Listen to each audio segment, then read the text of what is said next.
We actually started to Mr. Germain, if I would be allowed to. I'll take that as a yeah. Again, just a quick question. New York Town Law 42, New York Code Section 42, Deputy Supervisor. It's the first line. It says, the town board of any town may, at any time, establish the office of Deputy Supervisor. As well as in Town Law Manual 7 through 13, Deputy Supervisor, it says establishment, appointment, duties. And here's the first line again. The town board of any town may at any time establish the office of Deputy Supervisor. Simply put, New York State Town Law authorizes the town of Cicero, if it so chooses, to establish a Deputy Supervisor in the Cicero Town Code. I did research and I did a little fact-finding in the Town Code. I'm not just looking for any information pertaining to the actual establishment, clearly stating establishment of the position of Deputy Supervisor in the town of Cicero by the Cicero Town Board in the Cicero Town Code. Again, I could not find anything or chapter that established the position of Deputy Supervisor. If you're asking me if I know, I've only been around for a couple of years. I wasn't here as long as they've had a Deputy Supervisor. I imagine they've had one for a long time. They had one when I first came on. I looked in I typed it on the computer Town Code. I typed in Deputy Supervisor. The only reference I could find in the Town Code of Deputy Supervisor was the, give me 1 second. It was in the Chapter 5-1, inability or absence of supervisor. Nowhere else did I find an establishment of the position anywhere. And I went on even further to look at other towns. For instance, as close as the town of, I have a lot of paperwork, I apologize. The town of DeWitt, Chapter 48, Supervisor, Deputy. It says, history, adopted by the town board of the town of DeWitt, 2-9-2009 by L.L. number 1-2009. It says, amendments noted where applicable. Editor's note, this local law was superseded, former Chapter 48 Supervisor Deputy adopted 1-3-1978 by resolution. So 48-1 period, office established, purpose. The town board, in accordance with Section 42 of the Town Law of the State of New York, hereby establishes the position of Deputy Supervisor in order that the holder of said position shall be available to act during any absence or inability of the supervisor to act, or if said office of supervisor should become vacant. And if you could find that, I'm okay with it, but I can't find it anywhere in the town code that establishes the position of Deputy Supervisor in the town of Cicero. I can look. You've just told me just now. I didn't have any time to look it up or look into it. Can you look into it now? I'm not the town record keeper, and I don't know what records the town might have on this. I have the code book in front of me right here, and you have your computer. You can look it up fairly easy and just type in Deputy Supervisor.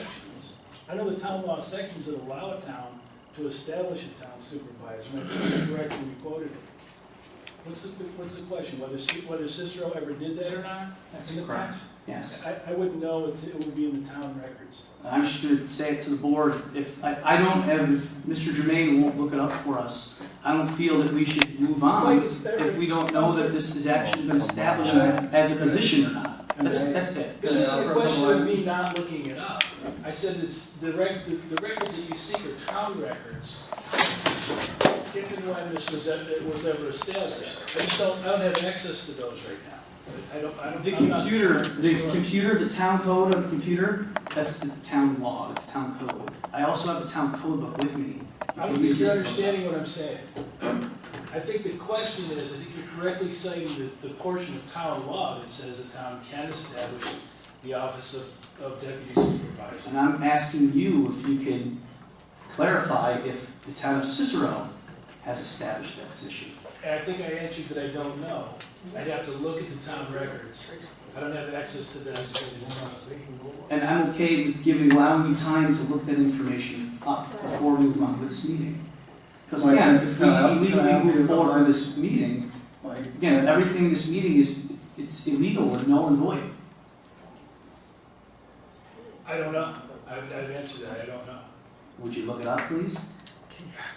I said I would look it up.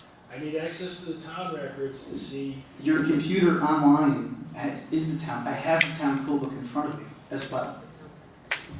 That's not where this would be. What you're saying, I think what you're saying It's is. a local law that needs to be passed. Of course, I'm it not needs gonna to argue be about it, I don't know. passed. I don't know. And if he doesn't know, then Mike, I'd be glad to help you maybe with this if you would like some information. The gentleman to my left was the deputy supervisor for a while. I think some of the folks who've been around here for a while, even just a few months ago, remember that Mr. Burgess was designated as the deputy supervisor. For the folks who've been around a while, so remember that Roy Millette and some other people were deputy supervisors. So I think it's a matter of tradition, experience, as far as whether it's been acted on is pretty well established. again, I ask the same question. Where in the Cicero Town Code? I understand that it's been practice, but where in the town code does it state that this position exists? I couldn't find it. I asked the town lawyer to look. The town lawyer said it may not be in the town code. So if you have the ability to establish the position, it may be as simple as 100 years ago, the board did a resolution establishing there would be a deputy supervisor, and then every year at the organizational meeting, I believe someone else is appointed. But in order to give you a good answer on that, I'll look into it. But it's certainly been the case for many years, I think you'd agree with that. And it's under it, but it wouldn't be something in the town code. You're not on the right page there. Well, why would the town do it as well as other towns put it in the town code? I don't know. That I don't. Mike, this is. Okay, thank you for that input. Anybody else in the rest of the board? Okay, we'll continue with the agenda. Clerk will call the roll. Again, I also asked you the question, and you never answered my question on why we're even taking a roll tonight. We've never taken a roll before. Because I think in a moment we'll cover that. Okay. Thank you. Counselor Cushman, Here. Counselor Vineski, Here. Counselor Conway, Here. Counselor Becallo, I technically don't know what to say at this moment in time, because when I asked the question, obviously the town lawyer was not willing to look it up for us to see if it was even legal if we could be proceeding this meeting. I This think you're meeting may be misunderstanding. in a legal meeting. I have the town councilor this moment, I'm talking. I appreciate if you are quiet for 1 second. I believe this meeting is a legal meeting.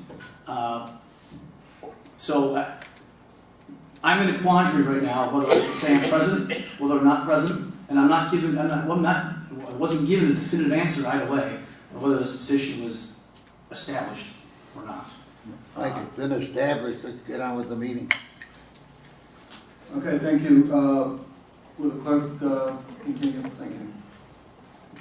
and Deputy Supervisor Meyer, please. Present. I'll please rise for the Pledge of Allegiance led by Councilor Bernhardt. Mentions? Any vote, Mr. Becallo? I oppose. You oppose? Again, for all the reasons stated above, I view this meeting as a legal meeting. Today, and I didn't receive 16. So anybody else receive 16? Just in the mailbox. We're in the mailbox. I called her on Any further discussion on item number it. 6? Sit down. All in favor? Aye. Aye. Abstentions? Noes? Again, I oppose. Again, I view this as a illegal meeting. Okay.